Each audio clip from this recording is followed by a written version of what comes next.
Welcome to the Timeless Tales Library, where stories become moonbeams that illuminate the path to restful sleep. I'm Oliver, your host, and tonight I'll be sharing a soothing tale to ease your mind and guide you gently towards sleep.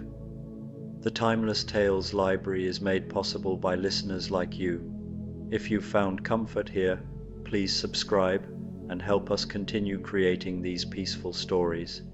As you settle in, comment below and let me know where you are in the world tonight, and share a place you dream of, a story taking you to perhaps the ancient cedar forests of Lebanon, a thatched cottage in the Cotswolds, the volcanic landscapes of Iceland, or a riverboat drifting down the Amazon. Your ideas keep our little library glowing bright. Tonight's story is about Step into the gentle, lamplit world of 221B Baker Street, where the quiet tick of the mantel clock and the soft crackle of the fireplace offer a cocoon of calm. Follow Dr.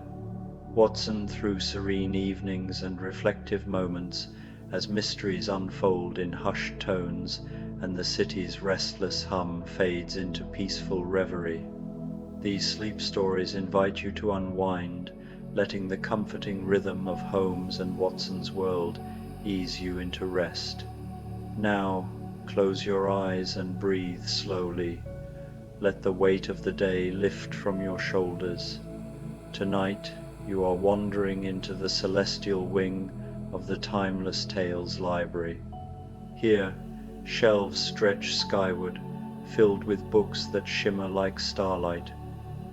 Every volume holds a story written among constellations, planets, and distant galaxies. The air is quiet but alive with the hum of distant stars, guiding your mind into wonder. Feel your body sink into the safety of your bed, your private nook in this cosmic hall. Release your toes, your fingers, your shoulders. Let the gentle calm of the universe settle into you as your imagination drifts among the starlit pages.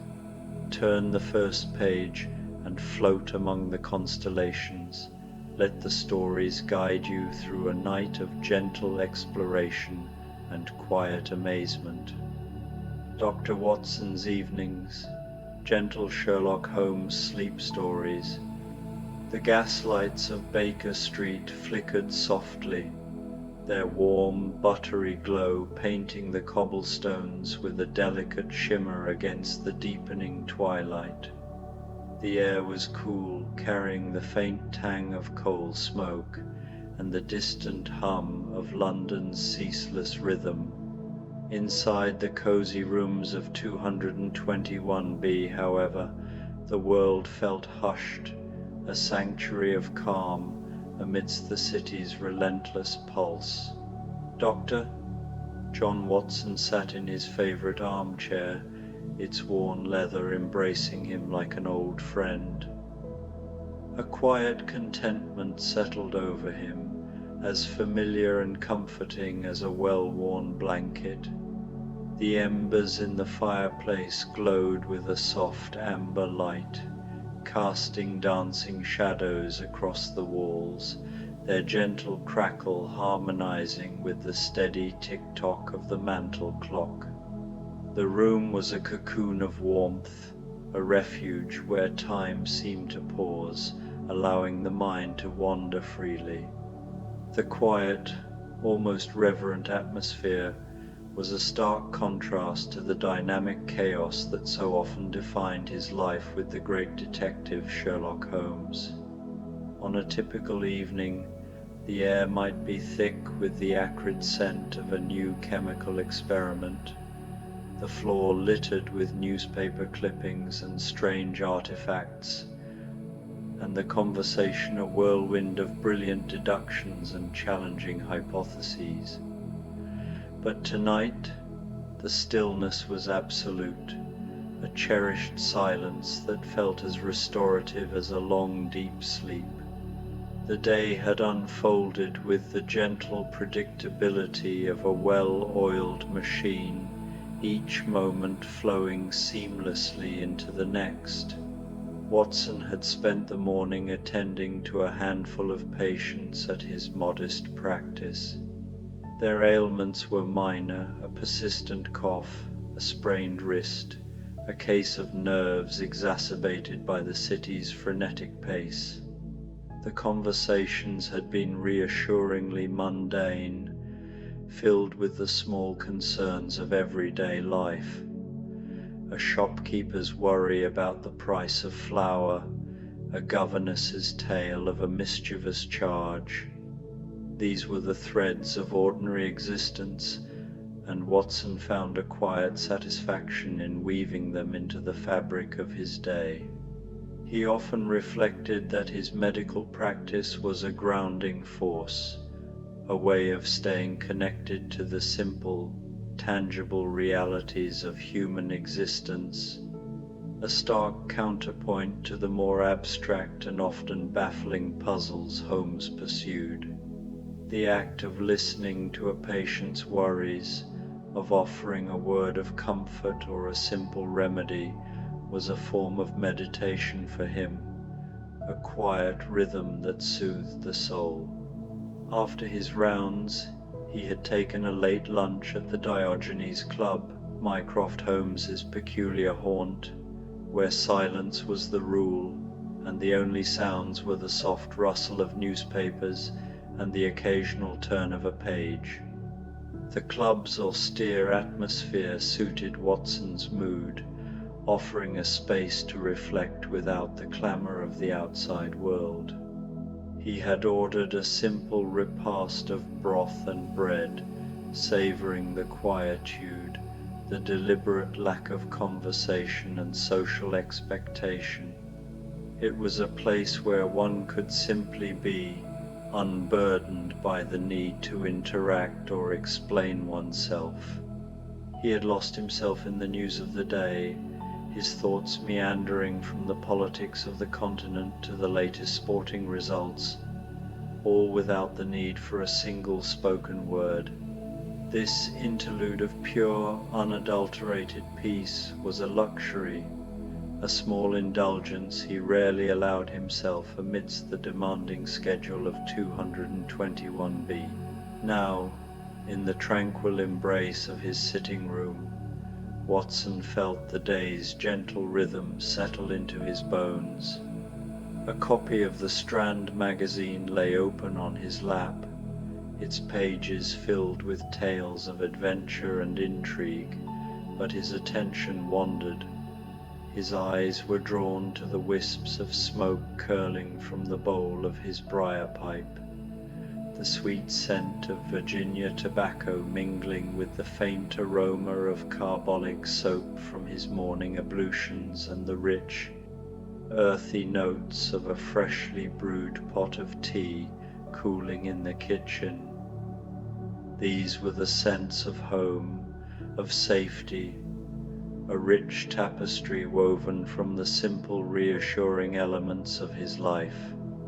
The room itself was a study in understated comfort, the faded Persian rug underfoot, its intricate patterns a map of countless footfalls, the cluttered bookshelves lined with medical journals and novels, a silent library of human knowledge and imagination, the small table bearing a decanter of brandy and a pair of crystal glasses, ready for a shared moment of reflection. It was a space that held memories of late-night conversations with Sherlock Holmes, of cases solved and mysteries unraveled, of quiet evenings like this one, where the world seemed to hold its breath. The worn upholstery of his chair, the slight scorch mark on the mantelpiece from a forgotten experiment, the very dust motes dancing in the lamplight each held a story, a fragment of a shared history that was as much a part of him as his own memories. The silence was not an absence but a presence, a living, breathing entity that held the echoes of past laughter, the shadows of shared sorrows, and the warm, golden light of a life well lived. A light knock at the door broke the stillness, a gentle interruption that felt like a ripple on a calm pond. It was Mrs. Hudson, her face framed by the soft light of the hallway, her expression one of gentle concern, as if she were the gatekeeper to the quiet heart of 221B. Her presence was always a comfort, her quiet efficiency and maternal warmth a silent pillar of their household. "Dr. Watson," she said, her voice a soft whisper that seemed to respect the room's peaceful atmosphere, "a young gentleman has called for you. He seems a bit troubled." Her choice of the word troubled was telling. It was not a case of a mere malady, but a deeper unease, a disquiet of the soul. Watson rose slowly, his joints offering a quiet creak, a familiar sigh rather than a complaint. He set his pipe in the ashtray, the warm bowl still radiating the memory of its fire. "Show him in, Mrs. Hudson. I'm quite at his disposal." The change of pace was not unwelcome. A physician's life was one of constant availability, and his time with Holmes had taught him to be ready for any and all contingencies, even when they arrived cloaked in the quiet of a Tuesday evening. A moment later, a young man, no older than 20, was ushered into the room. He was dressed in a fashionable, if slightly rumpled, suit of dark wool, the kind favored by young professionals striving to make their mark in the city. His face, however, told a different story. His eyes were wide and anxious, darting about the room like those of a frightened sparrow trapped in an unfamiliar space. He clutched a small leather-bound book to his chest, his knuckles pale from the effort, as if the book were a lifeline in a turbulent sea. The contrast between his polished attire and his evident distress was striking, a clear sign that his troubles were not of a material nature. His breath came in shallow, rapid gasps, and he seemed to shrink into himself, as if trying to become invisible. "Dr. Watson," he began, his voice barely above a whisper, a fragile thread of sound that seemed to fear being heard. "My apologies for calling so late, but I was told you are a man of sound mind and discretion. My name is Arthur Penn." The halting delivery, the emphasis on discretion, suggested a deeply personal and potentially embarrassing problem, one he had been reluctant to share. Watson gestured to the chair opposite his own, a deep, upholstered piece that seemed to promise rest and solace. "Please, Mr. Penn, take a seat. You seem quite distressed. Can I offer you a cup of tea, a spot of brandy, perhaps?" His tone was gentle, reassuring, a balm for the young man's frayed nerves. He knew that before any diagnosis could be made, a sense of trust had to be established. Arthur shook his head, his hands still gripping the book tightly. "No, thank you, sir. I fear I am losing my memory. Not all of it, but certain moments seem to vanish, like mist burned away by the Sunday. Only for an hour or so at a time, but it's enough to unsettle me. I am a cartographer, you see, and my work demands absolute clarity. A single misplaced line, a forgotten alleyway, and a map is rendered useless. But today, I left my house to walk to my office, and the next thing I knew, I was standing by the Serpentine in Hyde Park, with no recollection of how I got there. His words tumbled out in a rush, as if he were describing a nightmare from which he could not fully awaken. The precision of his profession was in direct conflict with the terrifying imprecision of his current state, a man of maps, losing his own internal map. The irony was palpable. Watson leaned forward, his calm demeanor a steadying presence. His years as a physician and companion to Sherlock Holmes had taught him the value of a composed exterior, especially when faced with a patient's distress. He had seen men in the throes of fever, soldiers trembling on the battlefield, and countless Londoners suffering the anxieties of the modern age. A steady voice, a thoughtful question, and the quiet dignity of listening often did more than any tincture. "Have you had any head injuries, Mr. Penn? Any recent illnesses that might have left you feeling disoriented?" Watson's tone was practical but not cold, clinical yet suffused with a gentle patience. He was, after all, a scientist first and foremost, a man who sought the logical, physical explanation before venturing into the more esoteric.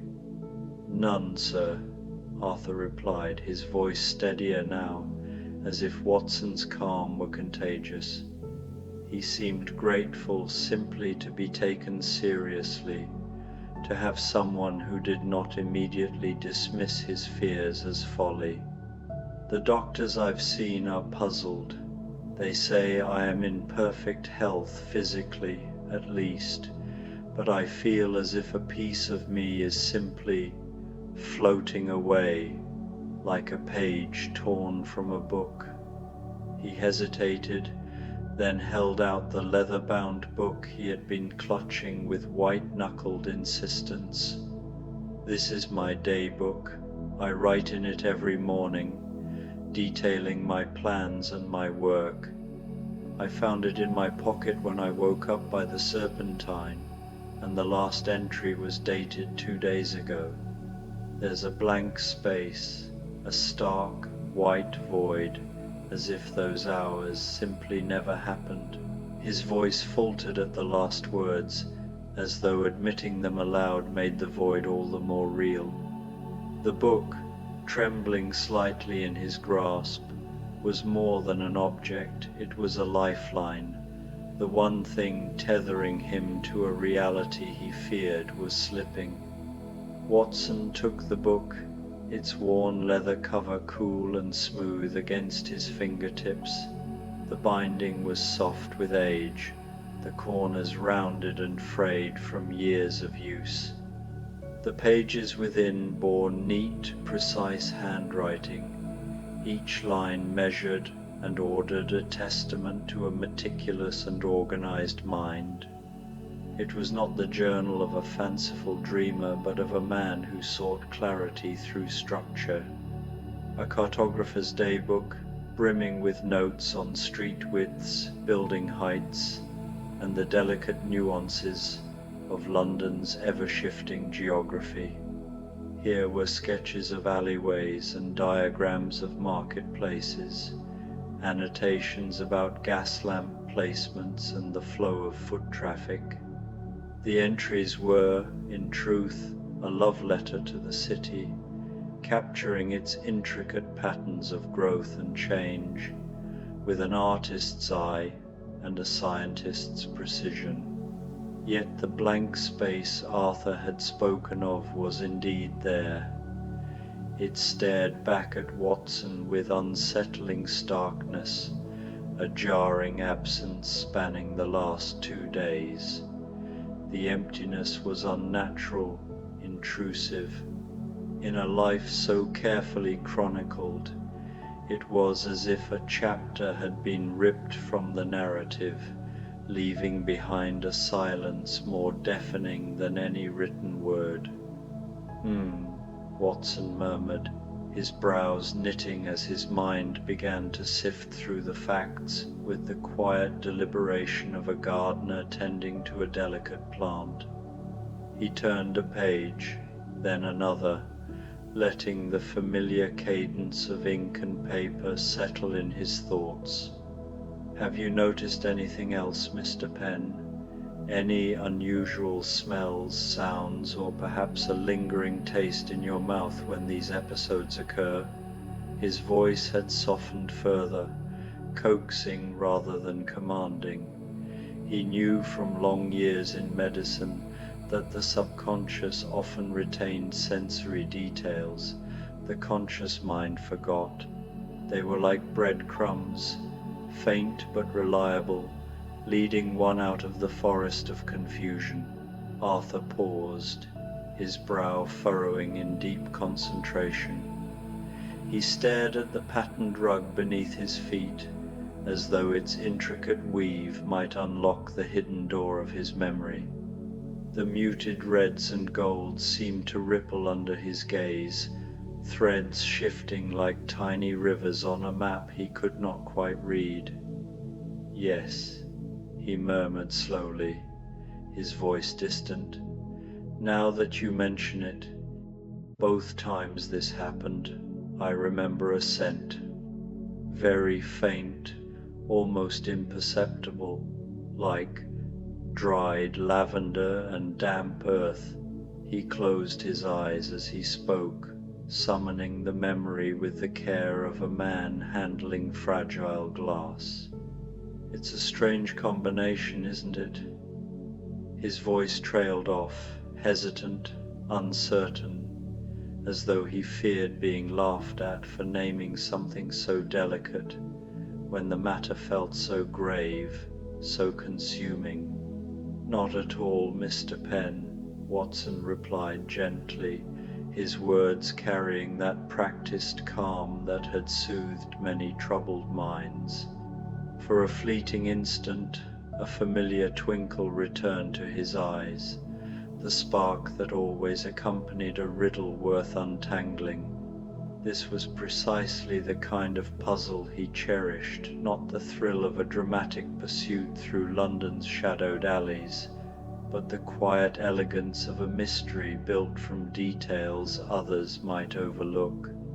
It is a very specific combination, in fact.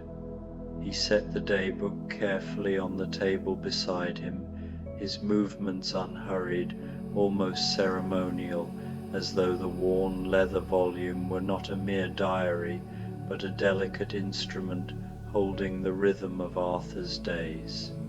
"Lavender," he began, his tone low and thoughtful, "is a scent long associated with stillness, with rest and comfort. It is cultivated in gardens and pressed into sachets. Apothecaries grind it into powders, infuse it into oils, and prescribe it for the restless or sleepless. It is a fragrance that suggests calm." He paused, leaning closer, his voice softening. "And damp earth that carries another association entirely. It is the smell of shaded corners, of moss-covered walls, of gardens after rain. It is grounding, anchoring. Together they conjure not the bustle of the city, but a place withdrawn from noise, a retreat." Arthur opened his mouth, but Watson pressed gently on. "Tell me, do you have a garden in your building?"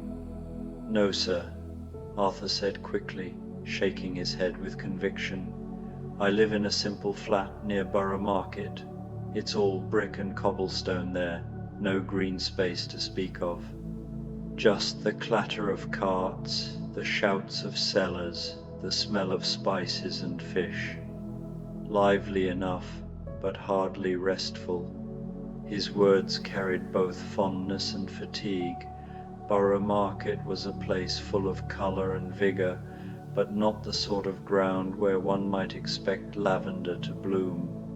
Then we must consider what else might carry such a fragrance, Watson mused, his fingers brushing thoughtfully across his moustache. Botanists, certainly. Apothecaries, as I have said. And there are certain societies, small gatherings where incense or herbs are used to lend an air of calm or even mystery. Theatrical circles sometimes employ such devices as well. His voice lingered on each possibility, sifting them with the care of a jeweler examining stones. And what of the places where you have found yourself? By the Serpentine, you said. And before that, in a quiet alley off Fleet Street, Arthur answered after a pause, his voice touched with unease. He clasped his hands together tightly, as though anchoring himself to the present. I was walking to my bank, and then, there I was, standing in the fog, the day having simply disappeared, as if it had never been. The admission hung heavy in the air. The silence that followed waited with both fear and fragile hope.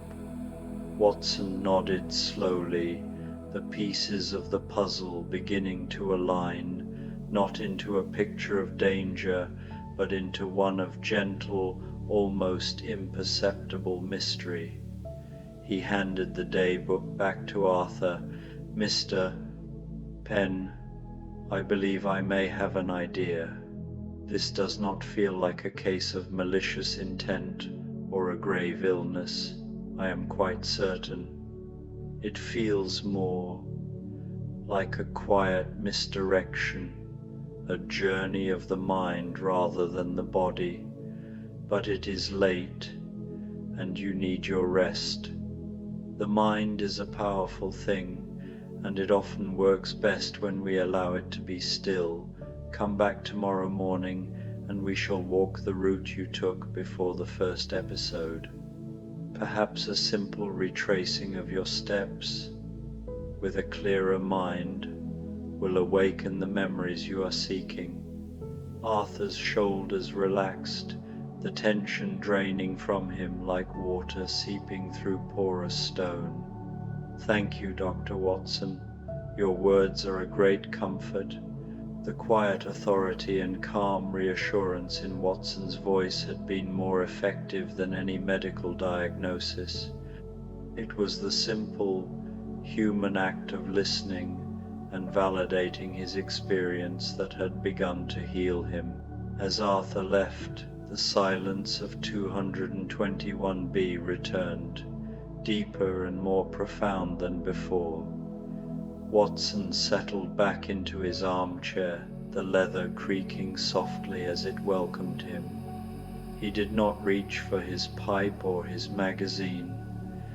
Instead, he gazed at the embers in the grate, their soft glow a comforting presence in the quiet room. His mind turned over the day's new puzzle, the scent of lavender and damp earth, a cartographer losing his way. It was a problem with the hazy, ethereal quality of a dream, a riddle that demanded a different kind of perception, not the sharp deductions of Sherlock Holmes, but a gentle, empathetic understanding of the human spirit. He felt a quiet excitement, a sense of purpose that had been missing from the day's earlier, more mundane activities. This was a mystery not of the intellect but of the soul, and he was the one best equipped to solve it. The next morning dawned with a thick, gentle fog that cloaked London in a soft, woolen veil. The city's sharp edges were softened, its sounds muffled into a soothing hum. Watson met Arthur Penn at his flat near Borough Market, a modest building of red brick tucked between a butcher's shop and a grocer's stall. The air was cool and damp, carrying the faint scent of fresh bread and the distant clatter of market carts.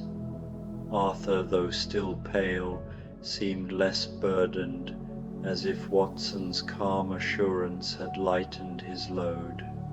He had slept, and with sleep came a renewed sense of hope, a fragile but vital belief that the mystery of his lost time was not a sign of madness, but something solvable. They began their journey, retracing Arthur's steps toward the bank at an unhurried pace.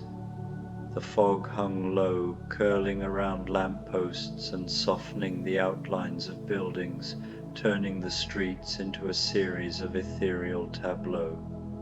Watson paid attention to everything, the faded lettering on a shop sign, the intricate pattern of a wrought iron fence, the way the light filtered through the mist, casting soft halos around the gaslights. He was a man who understood that life's grand narratives were often hidden in its smallest details, the scuff of a boot on a cobblestone, the faint echo of a street vendor's cry, the delicate interplay of light and shadow. He walked not as a detective, but as a man who knew how to truly see, to observe the world with a sense of wonder and humility. He felt a profound connection to the city in this state, a sense of being part of its living, breathing tapestry. As they turned onto a narrow side street lined with tall brick buildings, Watson's eye was drawn to a small, unassuming shop with a faded green awning. A few potted ferns stood outside, their leaves glistening with moisture as if brushed with silver. The sign above the door, painted in a delicate flowing script, read, "The Quiet Map Maker, hand-drawn maps, charts, and curiosities." The shop seemed to belong to the fog, its edges soft and inviting, as if it had always been there, waiting to be noticed. It was a place that existed outside of time, a small island of stillness in the churning river of London. "Did you notice this shop, Mr. Penn?" Watson asked softly, his voice a gentle invitation rather than a demand. Arthur squinted at the sign, his brow furrowing. "I don't believe so, sir. I've walked this way 100 times, and I don't recall seeing it before." The fact that a man whose profession was rooted in seeing every detail had failed to notice such a thing was a powerful testament to his troubled state of mind. Watson smiled gently. "That is because you were looking ahead, at your destination. A cartographer must always be looking ahead, plotting the next line, the next curve. But a man of maps must also know the ground beneath his feet, the quiet details that fill the space between. Let's go inside." He was not speaking of physical maps, but of the internal maps we all carry, the ones that guide us through our days, often without our full awareness. The shop was a sanctuary of stillness, a haven from the city's ceaseless movement. The air was cool and fragrant, smelling of old paper, ink, and something else, a faint, sweet aroma that was as soothing as a lullaby. Watson recognized it immediately, lavender and damp earth. The scent emanated from a small bundle of dried flowers on the counter, tied with a simple ribbon. The shop was lined with shelves of rolled maps, their edges yellowed with age, and glass cases displaying delicate instruments, compasses, sextants, and fine-tipped pens. At the counter, a kindly old woman with a cloud of silver hair twisted into a neat bun was meticulously coloring a large map with a fine brush. Her movements were slow and deliberate, a form of living meditation. The peace in the room was so palpable it was almost a physical presence. The hum of the city was a distant memory, replaced by the soft whisper of the brush on the paper and the gentle rustle of a turning page. "Good morning," she said, her voice as soft as a whisper, perfectly suited to the shop's tranquil atmosphere. "Can I help you, gentlemen?" Her eyes were as clear and serene as a mountain lake. Watson introduced himself and Arthur, his tone warm and unhurried, as though every syllable were chosen with the utmost care. His voice carried that same reassuring cadence that had soothed countless patients during his years of practice. "My friend here is a cartographer," he said, his gaze flickering toward Arthur with quiet encouragement, "but he has been having some trouble with his memory. I believe your shop may hold a key to his missing moments." He spoke as one might to a confidant rather than a stranger, avoiding any hint of accusation or judgment. He was not searching for a culprit to condemn, but a remedy to ease the unrest of a troubled mind. The old woman, her back bent, yet her presence dignified, lifted her eyes to meet Watson's. They were as blue as a summer sky glimpsed between drifting clouds, and within them lingered a knowing twinkle, as though she had seen this very scene unfold many times before. "Ah, yes," she murmured softly, her voice rich with years yet touched with kindness, "the quiet trance. It happens to many who come here." She gestured to the shelves behind her, lined with jars of dried herbs, bundles of flowers, and tiny bottles filled with oils whose scents perfumed the air. The fragrance of lavender was strongest, weaving through the shop like an invisible ribbon, subtle yet insistent. "My son," she continued, "is a botanist who brings me these lavender stalks and soil from the city's oldest gardens. The scent is meant to be calming, you see, to help one get lost in the map, to feel the gentle sway of the sea or the stillness of a forest glade. It is a scent for the wanderer, a guide to a place of inner peace." Her words unfurled slowly, each one carrying the weight of gentle revelation, like puzzle pieces fitting neatly into place. Arthur's eyes widened slightly as though he recognized his own unspoken experience reflected in her explanation. "But I was just walking past," Arthur insisted, his voice tinged with uncertainty, the protest more of bewilderment than denial. His hands tightened around the brim of his hat, a small physical anchor in the sea of confusion. The old woman shook her head with a smile that was neither dismissive nor mocking, but filled with patient understanding. "No, young man, you were not just walking past. Your body may have continued along the pavement, but your mind was elsewhere. You are a cartographer. Your thoughts are always drawing lines, tracing borders, seeking the most elegant curve.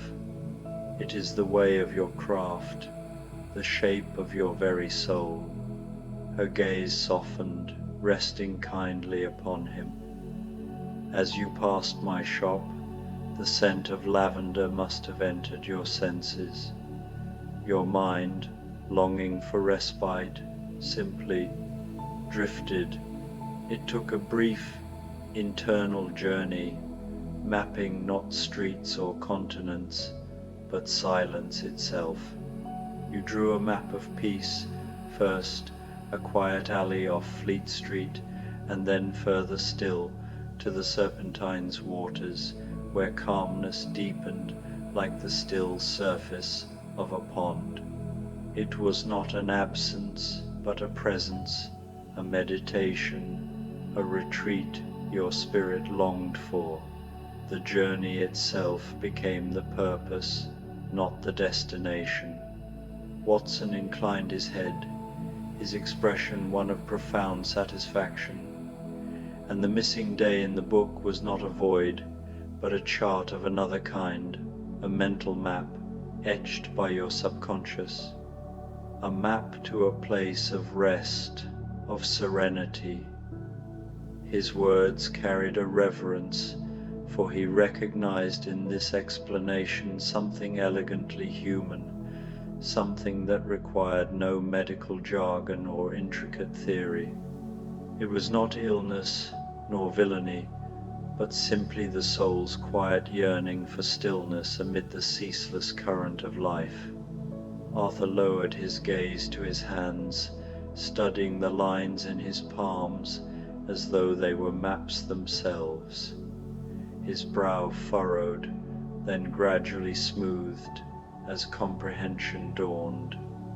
A map to a place of rest, he whispered, tasting the words as though they were entirely new. His eyes brightened, and the tension in his voice melted into wonder. I see. I thought I was losing something, some vital part of myself. But all along, I was only finding a quiet place to be. Relief radiated from him, tangible as warmth, the weight of days of worry falling away like a heavy coat shed at last. The old woman's smile deepened. Exactly so. There is no malady here, no mystery in need of chasing, only a journey that you did not yet know how to read. Yours is a mind that listens for stillness. You must learn not to fear it, but to follow it. They departed the little shop, the bell above the door chiming softly as it closed behind them. Outside, the fog seemed thinner, its grip loosened, as though even the city itself breathed easier in their newfound understanding. The sounds of London, once a clamour of horses, wheels and voices, had softened into a gentler chorus. The distant chime of a church bell, the muffled rumble of carriage wheels on cobblestones, the murmur of conversation spilling from a cafe, these were no longer intrusions, but notes in a symphony of life. As they walked toward Arthur's flat, a stillness accompanied them, not silence but harmony. Arthur's step grew lighter, his posture unburdened, the anxious furrow in his brow smoothed away. He was no longer a man fearing illness, but a traveller who had rediscovered his compass, charting a gentler route. "Thank you, Dr. Watson," Arthur said when they reached his door, his voice thick with gratitude. "You have given me more than an answer. You have given me peace." Watson smiled, his lips curving in quiet satisfaction. "All in a day's work, Mr. Penn. Some puzzles are not meant to be solved with logic alone. Sometimes the solution lies in listening to the silence between the questions."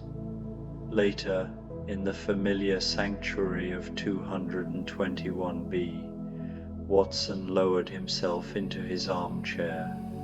The fire glowed low, a soft bed of embers, and the fragrance of tobacco lent the air its comforting presence. The mantel clock ticked with patient steadiness, each beat a reminder of time's gentle passage. Outside, London slowed, its gaslights stretching shadows across quiet streets.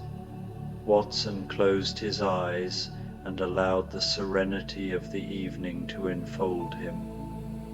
This case had not ended in a triumphant deduction, but in something far rarer, an affirmation of the quiet spaces within the human heart.